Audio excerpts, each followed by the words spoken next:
Adobe animate CC की उर्दू ज़बान की क्लास में खुश आमदीद। हेलो, ये एडोब एनिमेट ट्यूटोरियल की सिलसिले की पहली वीडियो है। इसमें हम एडोब एनिमेट सीसी के इंटरफेस को देखेंगे ताकि हम आसानी से समझ सकें कि हर चीज़ कहाँ मौजूद है और कैसे इस्तेमाल करनी है।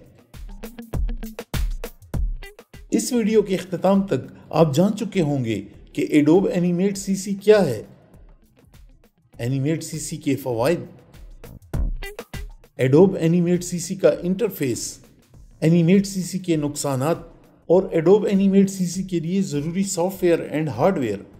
एडोब एनिमेट सीसी क्या है? एडोब एनिमेट एनिमेशन बनाने का सॉफ्टवेयर है। एडोब एनिमेट सीसी के फ़वाइद, इसकी मदद से आप 2D कार्टून, मोशन ग्राफिक्स और HTML फॉर्मेट में एनिमेशंस बना सकते हैं। वेबसाइट्स और मोबाइल ऐप्स के लिए एनिमेशंस तैयार कर सकते हैं। एनिमेट सीसी में WebGL और एक्शन स्क्रिप्ट लैंग्वेजेस की गेम्स बनाई जाती हैं। Interactive content design, animated videos, infographics और GIF फाइल्स बनाने में एनिमेट सीसी का अहम किरदार है। मुख्तसरन, एनिमेट सीसी वेब, वीडियो और एप्लीकेशंस के लिए एक जदीद 2D एनिमेशन और इंटरैक्टिव डिज़ाइन तख्लीक करने वाला टूल है। एडोब एनिमेट सीसी का इंटरफेस। तो चलते हैं प्रोग्राम स्क्रीन की तरफ। जैसे ही आप एनिमेट को डबल क्लिक करेंगे तो आपको ऐसा इंटरफेस नजर आएगा। यहाँ लेफ्ट साइड में ओपन बक्स को क्लिक करने से आपको कोई पुरानी फाइल ओपन कर सकते हैं। इससे ऊपर न्यू के बक्स को क्लिक करने से आपको ये विंडो नजर आएगी। या फाइल मेन्यू में जाकर न्यू फाइल को सिलेक्ट करने से, या सामने जो आपको प्रीसेट लिखा नजर आ रहा है इसको क्लिक करने से आपको यही विंडो नजर आएगी। यहां से आपने अपनी मतलूबा फाइल जैसा कि कैरेक्टर एनिमेशन या सोशल मीडिया के लिए कोई एनिमेटेड वीडियो या कोई गेम बनाना चाह रहे हैं, या एजुकेशनल वीडियो जिनकी डायमेंशंस कम होती हैं, या आप कोई डिजिटल एड यानी इश्तिहार बनाना चाह रहे हैं, या वेबसाइट का कोई खास पोर्शन एनिमेटेड बनाना चाह रहे हो, और बड़ी स्क्रीन्स के लिए एडवांस लेवल की एनिमेशंस। एडोब एनिमेट में आप ये सब कुछ बना सकते हैं। सिर्फ एडोब एनिमेट सीसी पर काम करने से पहले आपको फाइल साइज के बारे में मालूमात होनी जरूरी है। मैंने 1920x1080 को सेलेक्ट करके फ्रेम रेट 30 FPS को मुंतखब किया, यानी 30 फ्रेम पर सेकेंड, और प्लेटफॉर्म टाइप में एक्शन स्क्रिप्ट को सिलेक्ट किया। डायमेंशंस, फ्रेम रेट और प्लेटफॉर्म टाइप के बारे में अलग-अलग वीडियो में तफसील से बताया जाएगा। इसको हम क्रिएट करते हैं। क्रिएट करने से सबसे पहले जो हम स्क्रीन देखेंगे इसको स्टेज कहते हैं। स्टेज को यहाँ से छोटा बड़ा किया जा सकता है। जब स्टेज को बड़ा करेंगे तो आपको साइड पर स्क्रॉल भी नजर आएगा, जिसकी मदद से आप ऊपर या नीचे या दाएं बाएं मूव कर सकेंगे। इसकी कीबोर्ड शॉर्टकट की कंट्रोल या कमांड प्लस जूम इन करने के लिए और कंट्रोल या कमांड माइनस जूम आउट करने के लिए इस्तेमाल होती है।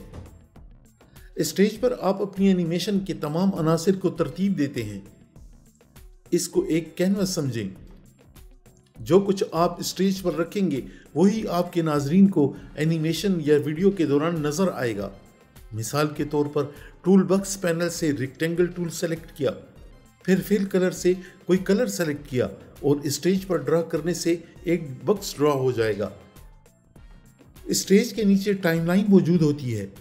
जब आप माउस कर्सर को यहाँ ला कर रखेंगे तो कर्सर डुअल एरो में तब्दील हो जाएगा। इसको ड्रैग करने से आप एनिमेट में किसी भी टूल का साइज बड़ा या छोटा कर सकते हैं। टाइमलाइन को लेयर्स और फ्रेम्स में तकसीम किया जाता है।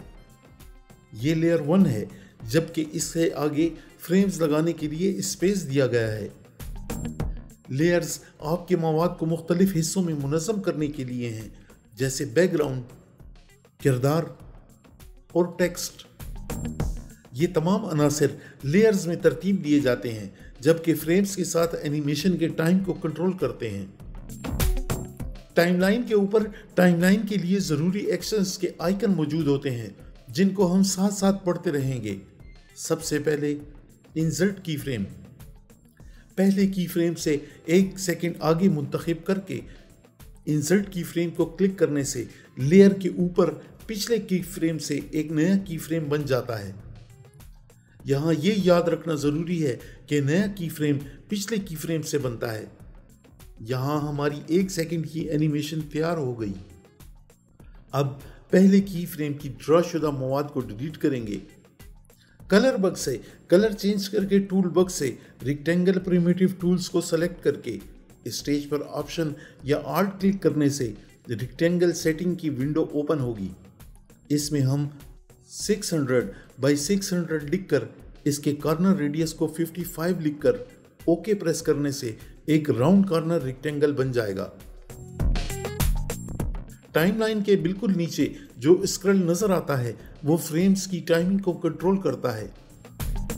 इसको हम आगे मूव करके 3 सेकंड को सेलेक्ट करेंगे और इंसर्ट की फ्रेम पर जाकर एक नया की फ्रेम इंसर्ट करेंगे।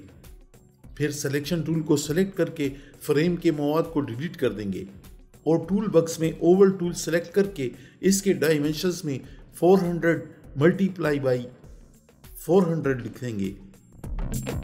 जैसे ही ओके प्रेस करेंगे एक ओवल बन जाएगा।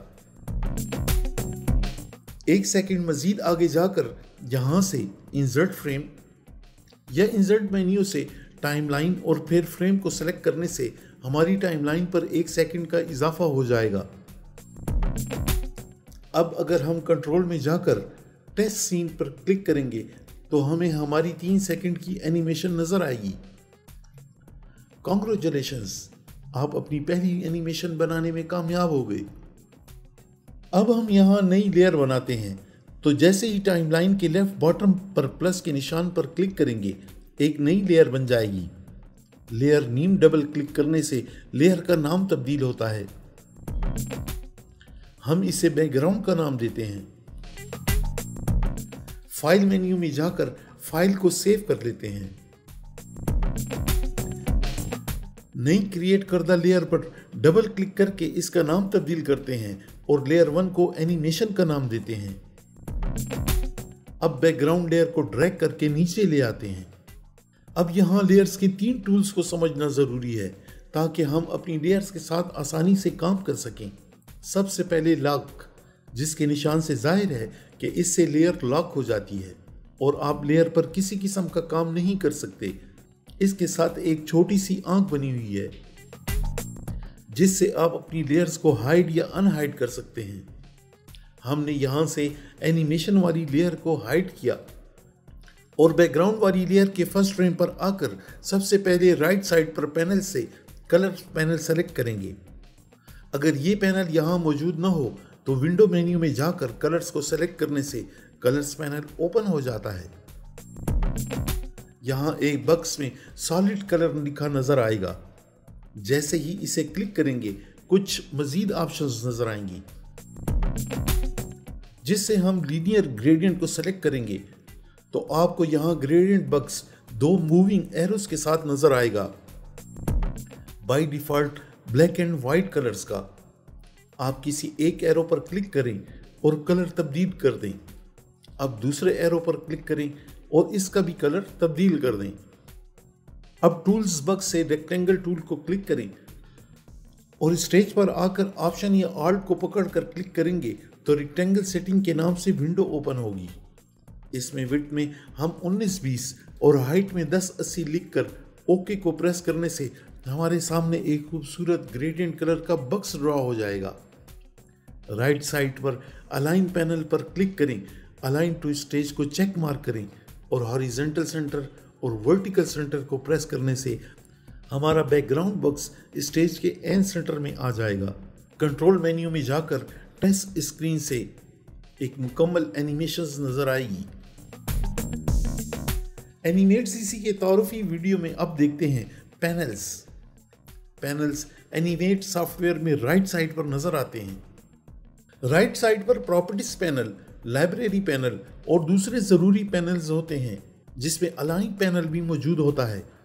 अगर अलाइन पैनल नजर ना आए तो विंडो मेन्यू में जाकर अलाइन पैनल पर क्लिक करने से राइट साइड विंडो में अलाइन पैनल ओपन हो जाएगा।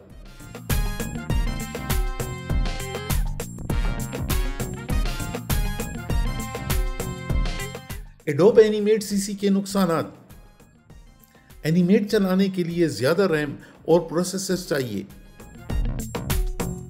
बड़े सॉफ्टवेयर पर यह सुस्त हो सकता है और सॉफ्टवेयर क्रैश भी हो जाता है। एनिमेट बुनियादी तौर पर 2D ग्राफिक्स के लिए है। इसमें ब्लेंडर या एडोब आफ्टर इफेक्ट्स की तरह मजबूत सपोर्ट नहीं है। एनिमेट बिगिनर्स या फ्रीलांस एनिमेटर्स ज्यादा इस्तेमाल करते हैं या वेब बेस्ड काम के लिए इस्तेमाल होता है। एनिमेट की मोशन ग्राफिक्स अक्सर कार्टूनी और सादा लगती है, जो हर किस्म के प्रोजेक्ट के लिए मौजू नहीं। एनिमेट में कुदरती और रियलिस्टिक एनिमेशन बनाना मुश्किल हो सकता है। Adobe animate adobe creative cloud का हिस्सा है, यानी आपको माहाना या सालाना सब्सक्रिप्शन लेना पड़ता है, जो काफी महंगा है। हमारा आखिरी पॉइंट कि एडोब एनिमेट सीसी के लिए जरूरी सॉफ्टवेयर और हार्डवेयर। एडोब एनिमेट सीसी पर काम करने के लिए आपको एडोब सब्सक्रिप्शन लेना जरूरी है।